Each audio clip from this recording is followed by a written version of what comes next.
Part 2, Electromagnetic Medicine. Chapter 4,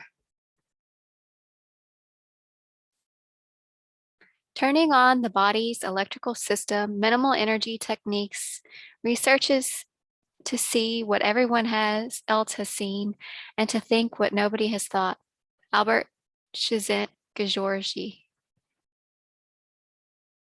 Just as orthodox science bitterly opposed the new scientific revolution in biology and biophysics, so has orthodox medicine opposed the growing interest in alternative medicine. However, these two basic medical philosophies, which have been poles apart, are beginning to move closer together. Practicing physicians are beginning to accept and use some alternative medical techniques.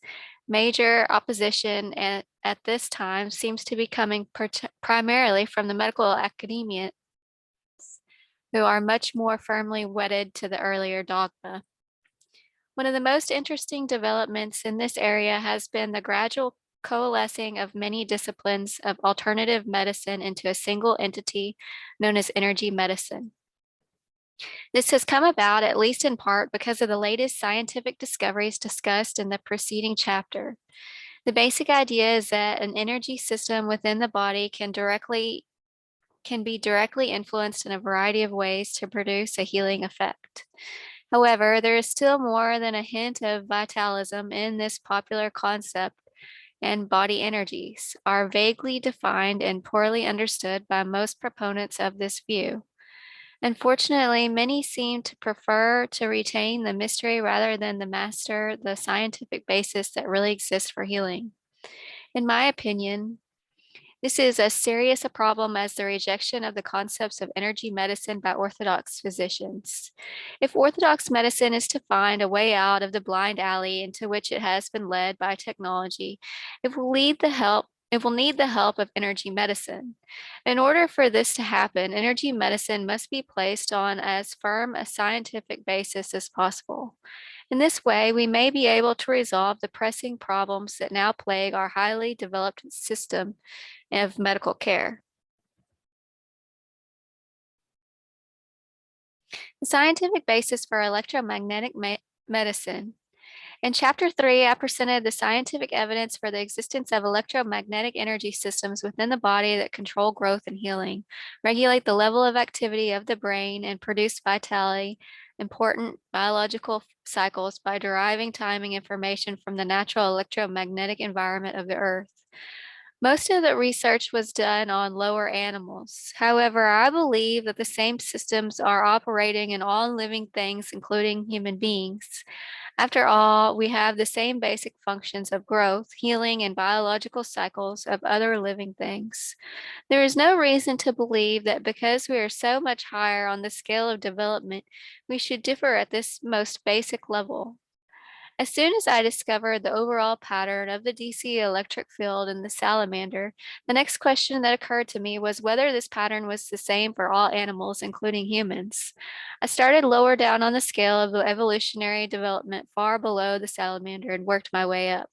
I found that all animals that had developed any kind of nervous system had DC fields that spatially matched the anatomical details of that system. The flatworm planaria, for example, is not much to look at and is quite a bit more primitive than even the earthworm. Yet it has a collection of nerve cells near its head, with nerve fibers running from there to the eyes in front of this brain and to the rest of the body back to the tail. The brain was electrically positive, and the nerve fibers coming from it were increasingly negative the farther out they went, just as the salamander. Also in the salamander, chemical anesthesia produced a drop in these potentials to zero. Going up the scale from the flatworm to the salamander produced the same results. In each type of animal tested, the details of the internal DC electrical field always mirror the design of the nervous system. With the nerve areas where nerve cells were concentrated being positive and the nerve fibers radiating out from these areas being negative. The human electrical control system. After surveying animals that are lower on the evolutionary scale than the salamander and finding the same internal DC system in each despite major differences in anatomy and physiology, I turned to the human being. It was not possible to use the same measurement techniques on a person as on a salamander. Moving from the salamander to the human being was like moving from the human being to the elephant. The size differential required major new designs and electrodes. Fortunately, at that time, I was working with a talented physicist, Dr. Charles Bachman of Syracuse University. He and I talked the measurement problem over, and a few days later, he appeared with an odd looking object that hardly resembled an electrode, but that worked like a charm. We found the same DC pattern in human beings as in the salamander. This was not unexpected because, as I noted before, the salamander is the basic vertebrate with all the same parts and arrangement of structures, including the nervous system, that humans have, the same concentrations of nerve cells in the brain, the cervical enlargement of the spinal cord, although in humans these nerve cells are in the neck rather than in the shoulder region, and the lumbar enlargement. These were all found to be positive in the human being. With the nerve fiber outflows from each increasingly negative, the farther out we placed our measuring electrode. We found the same relationship between the level of consciousness and the strength of these DC currents.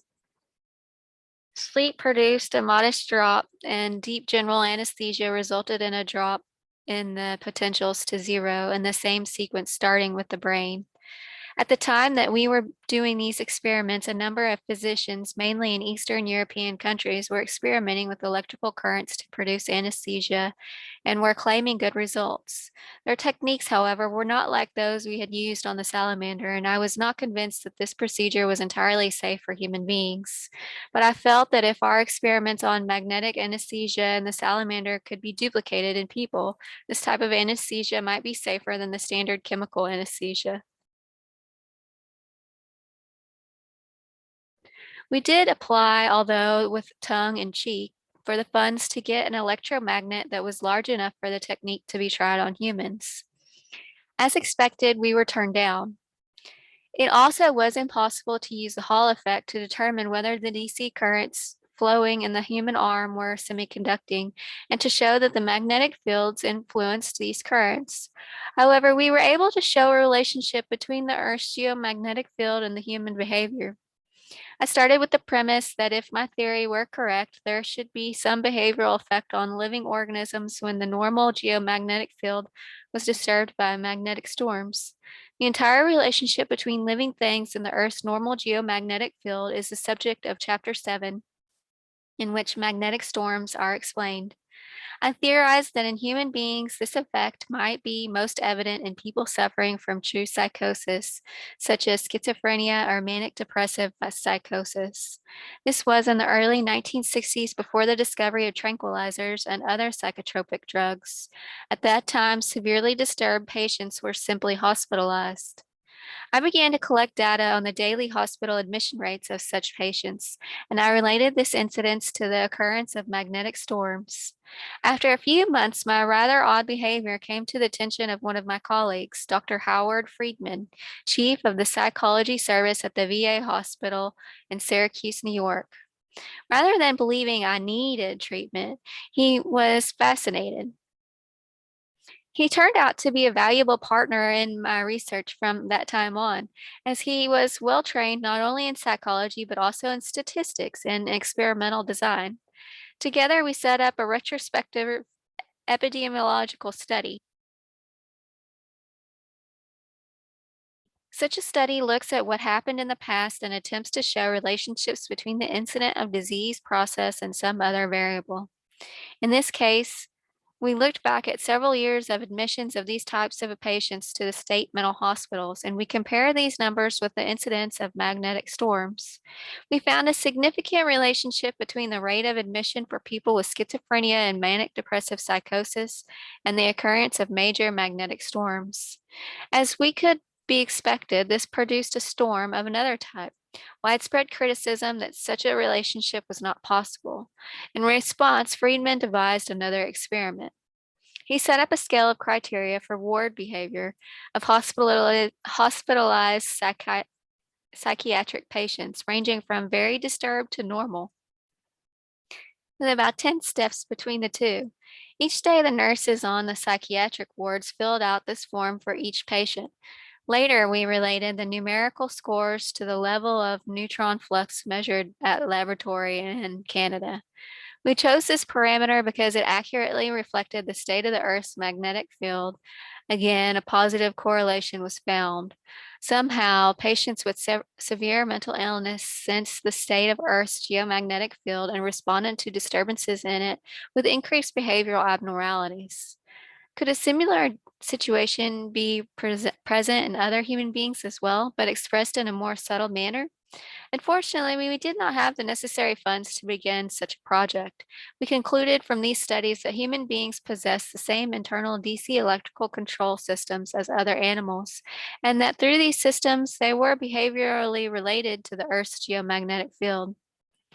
Linking hypnosis to the electrical system. In addition to his other talents, Howard Freeman was a talented hypnotist. Since we both were interested in how the brain works, hypnosis seemed to be a good place to start. While I was aware of the stories of how one could hypnotize a chicken, I believed that hypnosis was primarily a human affair, but one that was surrounded with controversy. Having been born in Mesmer's experiments on animal magnetism and first called mesmerism, it had been tainted from the start with charlatanism. Even today, there are prominent psychologists who insist that hypnosis simply does not exist, that it is nothing more than the intense desire on the part of the subject to please the hypnotist. Because hypnosis appeared to be a rather odd state of consciousness, and because I had a good way to measure consciousness with DC potentials, we decided to do a little experiment in this fringe area of science.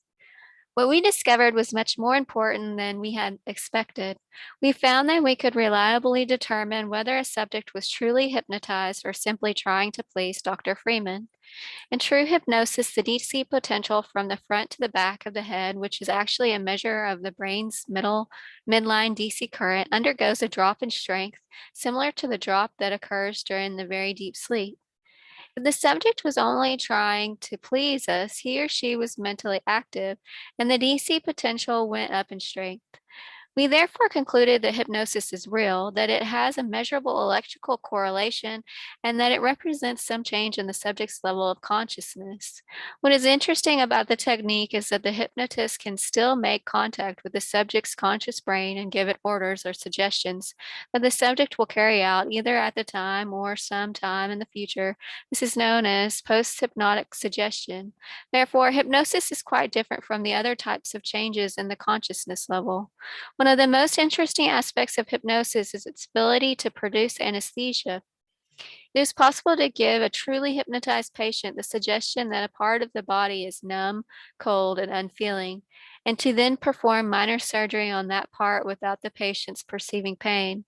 We had already shown that general anesthesia in human patients is produced by a fall in the normal DC electrical current across the brain, which then seems to produce similar declines in the DC potentials in the remainder of the body. We had also shown that local anesthesia produced by blocking the nerve to a single part of the body results in a drop of the DC current to zero in that area alone. We concluded that the perception of pain is directly controlled by the status of the DC currents, either in the entire body or in the local area. The theory that we developed was that if the local anesthesia produced by hypnosis is real, it should be accompanied by a similar drop in the DC current in the anesthetized area. If this occurred, its meaning would be far more significant than substantiating that the anesthesia or hypnosis was real. It would mean that the conscious mind under hypnosis could control the level of activity of the DC control system. The implications of this for energy medicine would be enormous. For our next experiment, we used only our best subjects, that is, those who could easily be put into deep trance states. We instructed them that their left arms and hands were numb and cold. For each subject, we continuously measured the DC across the brain and separately along the left and right arms from the beginning of hypnosis. We found that the DC across the brain declined as expected, indicating a true hypnotic state. The DC along the left arm began to drop as the suggestion of numbness and cold was given, and after a few minutes it reached zero. At that time, the subject did not respond to a pinprick on the left hand or lower arm. There did appear to be some crossover in that the DC along the right arm fell a modest amount along with the left, but the subject will sense the painful stimulus on the right side. The subject was then given the suggestion that feeling in the left arm was returned. Over a few minutes, the DC potential in that arm returned to normal. The decline in the DC potentials along the anesthetized left arm was exactly the same as that seen during standard chemical nerve block. Under hypnosis, humans may be given verbal commands to the conscious digital system portion of the brain, which can then effectively control the operations of the DC analog system. Since the primitive analog system controls growth and healing, it is possible that under certain circumstances, conscious thought can cause healing. This discovery means that a link exists between the conscious brain and the primitive analog brain, whereby the latter can be controlled by the former.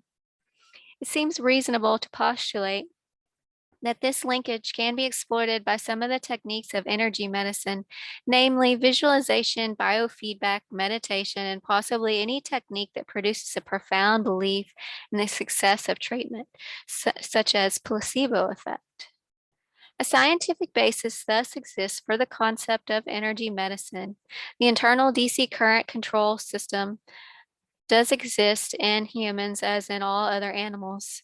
It may be accessed by a variety of techniques, and desirable changes in its activity may be produced to healing.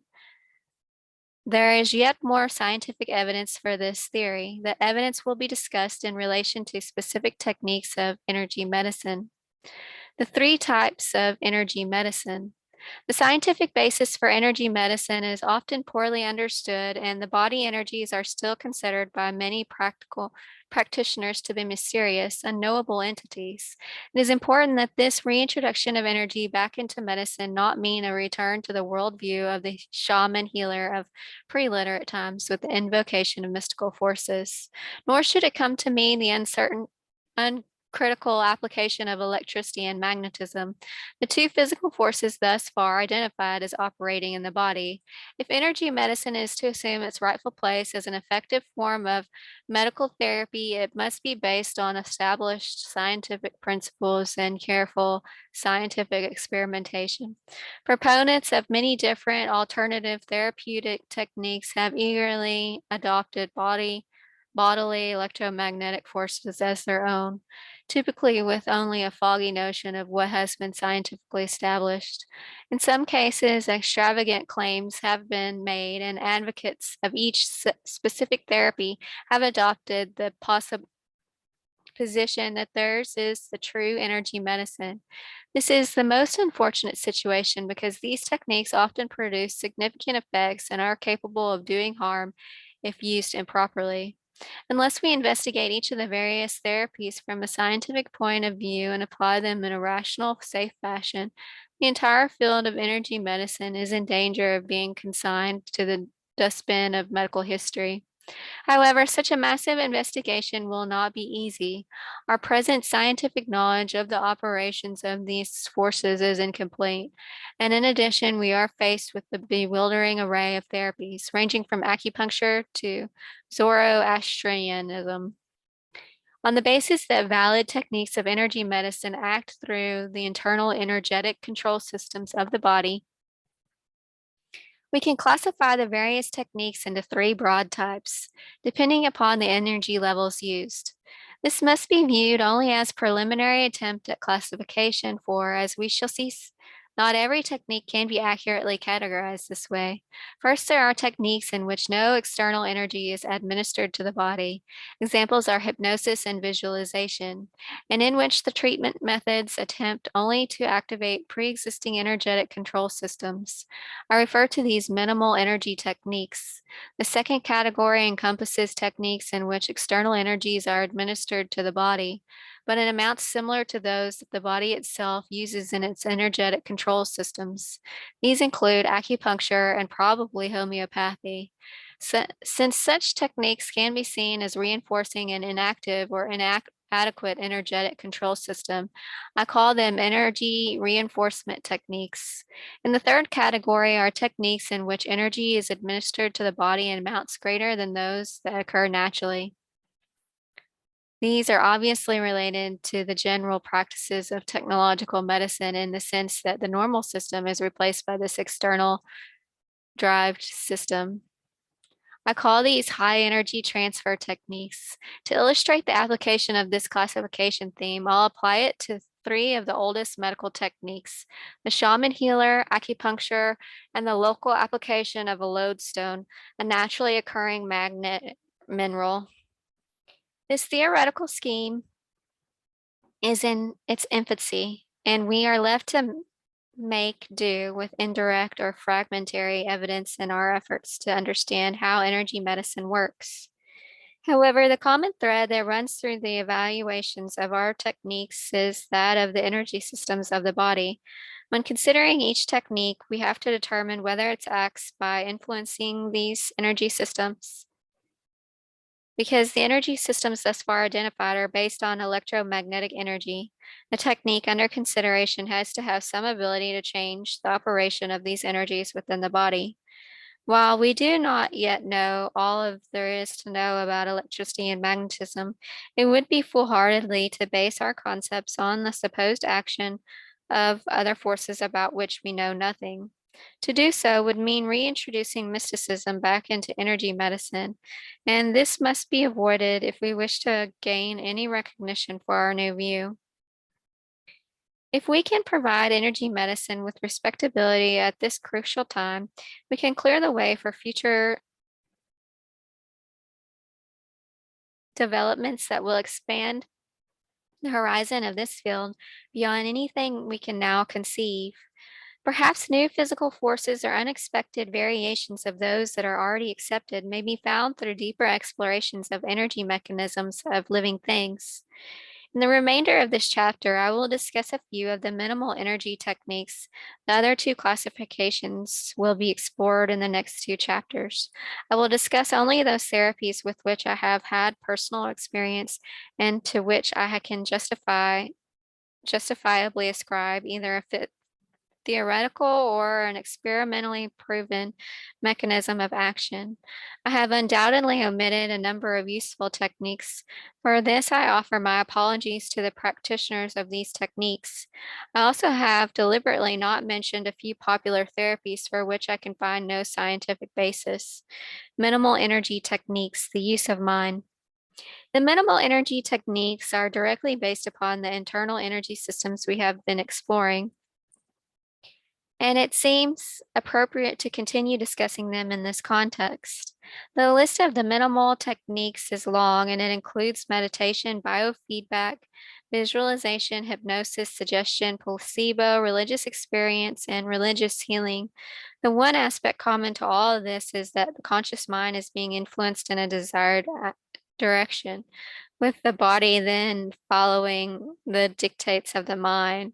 The phenomenon of minimal energy techniques has also been called self-regulation. With these techniques, we are actually dealing with the basic mind-body problem, but at a practical rather than a theoretical level. To orthodox physiology, this is nonsense. First of all, there are no known connections between the conscious mind, presumably residing in the digital nervous system, and that portion of the digital system known to control those more primitive automatic systems that regulate blood pressure, blood distribution, body temperature, respiration, and digestion. These functions are the province of the autonomous nervous system, so named because it functions automatically without intervention by the conscious mind. For example, it is not necessary for us to consciously regulate respiration or heart rate. As to the more primitive functions not controlled by the autonomic systems, such as growth control and biological cycles, orthodox scientists simply reject the idea that mind can have any direct effect on them. Controlling the autonomic nervous system with conscious mind. In many of the mentalist techniques, the first step in therapy is to consciously produce an increase in the blood flow to the hands. Biofeedback practitioners accomplish this by instrumenting the patient's hand with a thermocouple and instructing the patient to make the recorder pen move up on the paper. In hypnosis, the subject is simply instructed to make his hand warmer by increasing the local blood flow. These techniques work reliably in the majority of the subjects, and the advantage of this simple demonstration is that it convincingly shows patients that they can control their own bodies. Exactly how this control is exerted is not yet known. Either there is a direct connection between the conscious mind and the autonomic system, or the DC system is involved. As we showed with local anesthesia, the most remarkable demonstration of the ability to control blood flow to a particular body part that I have witnessed occurred in the course of a joke played on me by a patient and Dr. Fieldman, my hypnotist colleague. As the Vietnam War was winding down, I had a patient who had been injured in action. He had been left with a persistent, severely infected non-union of a fracture of the tibia, the shin bone. Unfortunately, like so many others in Vietnam, he had been addicted to hard drugs, a habit he had broken with the great difficulty. Because his treatment required several episodes of surgery, he was deathly afraid that the use of any post-operative narcotic from pain would trigger his addiction again. I sent him to Dr. Friedman, who found him to be an easily hypnotizable subject and instructed him in the basics of self hypnosis. With this simple technique, this young man was able to control the postoperative pain from his first surgery. He progressed well, and we finally came to the last surgery. This would suggest of placing a bone graft in the defect in his tibia. Because the wound was left open, it was necessary to completely cover the graft with a blood clot at all times after the surgery. I told the patient that if the blood clot appeared to liquefy and not cover the bone graft, I would simply take some blood from a vein in his arm and squirt it into the wound. On the first postoperative day, the clot seemed to be shrinking. If it's any worse tomorrow, I'll put some more blood in it, I told him, to which he replied, "Don't worry, Doc, I'll be okay tomorrow." Sure enough, when I removed the dressing the next day, there was so much blood that it was oozing out of the wound. I must have looked puzzled because he laughed and he said that he and Dr. Friedman had cooked up a little scheme. Dr. Friedman had taught him in one session to use self-hypnosis to increase the blood flow to that part of his leg, cautioning him not to overdo it. Early that morning, he had gone into a self-hypnotic state, but he had overdone it a bit. Clearly, the conscious mind can control the autonomic nervous system with exquisite precision through either a direct link or the DC system. I've often used hypnosis and biofeedback therapies for patients with hypertension and chronic pain, and I believe this approach to be not only as effective as the standard drug therapy, but also a great deal safer. The masters of autonomic nervous system control are probably the Indian yogis who are able to control their intestinal movements, slow their respiration and heart rates to almost zero, raise or lower their body temperatures, and accomplish other miracles prohibited by modern science. Perhaps one day we'll be able to conduct a full scientific study of these remarkable people. After a patient has acquired the hand warming ability, a variety of other minimal techniques may be used for significant purposes, such as growth control. Controlling the immune system with the conscious mind. Over the past decade, it has become evident that a similar relationship exists between the conscious mind and the immune system. This is now accepted reality in Orthodox medicine, and it has even become a scientific discipline with the jaw-breaking name of psychoneuroimmunology. The only problem is that there are, as of yet, no known digital neural links between the brain and the various component parts of the immune system. Although at the cellular level, there appear to be definite relationships between the nerve cells and the immune system cells. This comes at a surprise in view of the fact that the two cell lines diverge very early in embryogenesis. The relationship between the central nervous system and the immune system is complex. There are studies that have shown a relationship between mood states, such as depression, and the level of competency of the immune system. But despite a great deal of research, we still do not understand this completely. While the experiments on hypnotic anesthesia discussed earlier in this chapter may provide links between the brain and the immune system via the DC system, this possibility has yet to be explored. How minimal energy techniques work.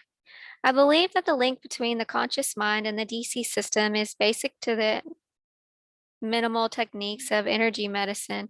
While such a link was demonstrated in our experiments on hypnotic anesthesia, this does not mean that the link or gateway is opened only by this type of classical hypnosis.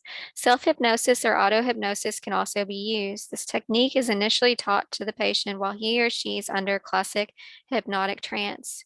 Even after it has been mastered by the patient, self-hypnosis still requires either such a trance or any overt change in the state of consciousness. Concentration and belief on the part of the patient are the major components necessary.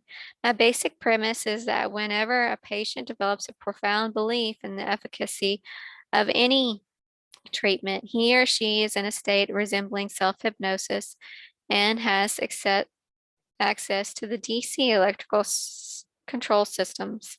For example, consider the clinical situation of hysterical anesthesia in which a portion of the body is declared by the patient to completely lacking in feeling or dead. This is primarily a psychological condition, and the body part is generally one that has been involved in a situation that has brought the patient severe mental anguish. For example, if the patient's arm or hand has struck and injured someone, the anesthesia is real in the sense that the patient does not respond to painful stimuli in that area. While the patient is not hypnotized to produce the effect, the two conditions are quite similar in that both the hysterical patient and the hypnotized subject may be considered to have profound belief that the arm is numb. Anecdotal and objective evidence exists for cures of cancers produced by minimal energy or self-regulating techniques. In physics, a body in motion or a system in state of operation will continue doing the same thing until an outside force acts upon it to change or perturb it. In biology, the growth of a tumor cannot be stopped simply by a wish that it would do so. Therefore, the cures resulting from these therapies must involve the action of some real force that perturbs the malignant process. If we are to exclude the operation of some mysterious, unknowable force, as I believe we must, we are left with the electromagnetic force as the only viable candidate.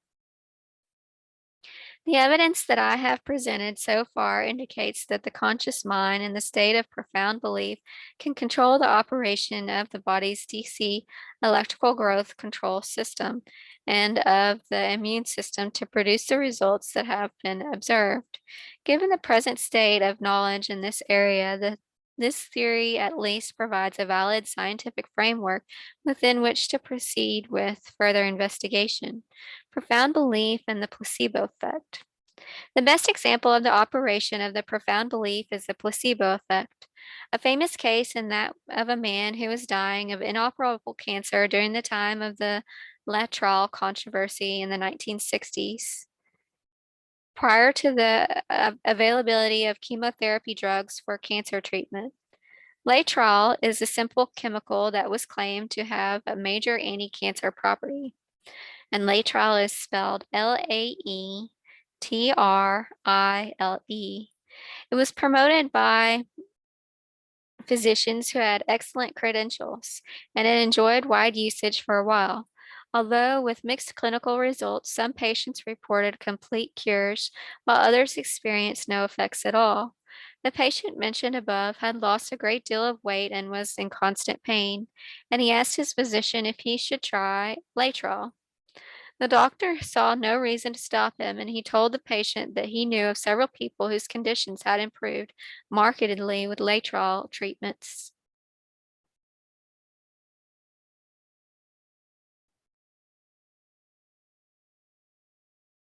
After beginning this treatment, the patient experienced a remarkable recovery. The tumor diminished greatly in size, the patient gained weight, and his pain disappeared. A few months later, when the cancer was no longer palpable and the patient felt that he was making a complete recovery, he read at the press reports saying that the AMA had declared Laetral worthless. Very shortly thereafter, all of his previous physical symptoms and signs recurred, and the tumor reappeared. The patient's physician then told him that he had obtained a much more potent preparation of Laetral that did work, and then he proceeded to give him daily injections of what was actually just distilled water. Again, the patient went through a complete remission, with the tumor size diminishing to a non-palpable state. The patient again experienced a rapid gain in weight and renewed sense of well-being. But a short time later, he read that after careful testing, the FDA now completely supported the AMA's opinion that Laetral was worthless. The tumor underwent a massive increase in size, and the man died within a few weeks. There is no doubt that Laetrile is basically a worthless chemical that has absolutely no specific anti-tumor effect. The above patient's 2 episodes of recovery can only be ascribed to his profound belief, reinforced by the authority of his physician, that the treatments would work. Somehow, under his mindset, the conscious mind gains the access to the DC electrical control system, producing control over the growth of the tumor. The placebo effect is a basic and extremely important tool that traditional medicine has not only discarded, but has actually legislated against. The case just discussed could not happen now, because the physician would be in real danger of losing his license. When I was in medical school, before antibiotics were available, we were taught that how we treated patients was important as what we treated them with. Because few really effective medications were available, it was necessary to make use of patients' own abilities to resist disease. In those days, this was often referred to as the improper bedside manner or doctor-patient relationship. But I always felt that that this trivialized a most important part of medical practice. If a doctor is really interested in the patient and is able to develop in a patient a conviction that he or she will get well with the doctor's help, real physiological changes occur within the patient's body that actually assist healing. The doctor patient relationship, thus, has not to do with only the patient's mind, but with the entire body as well.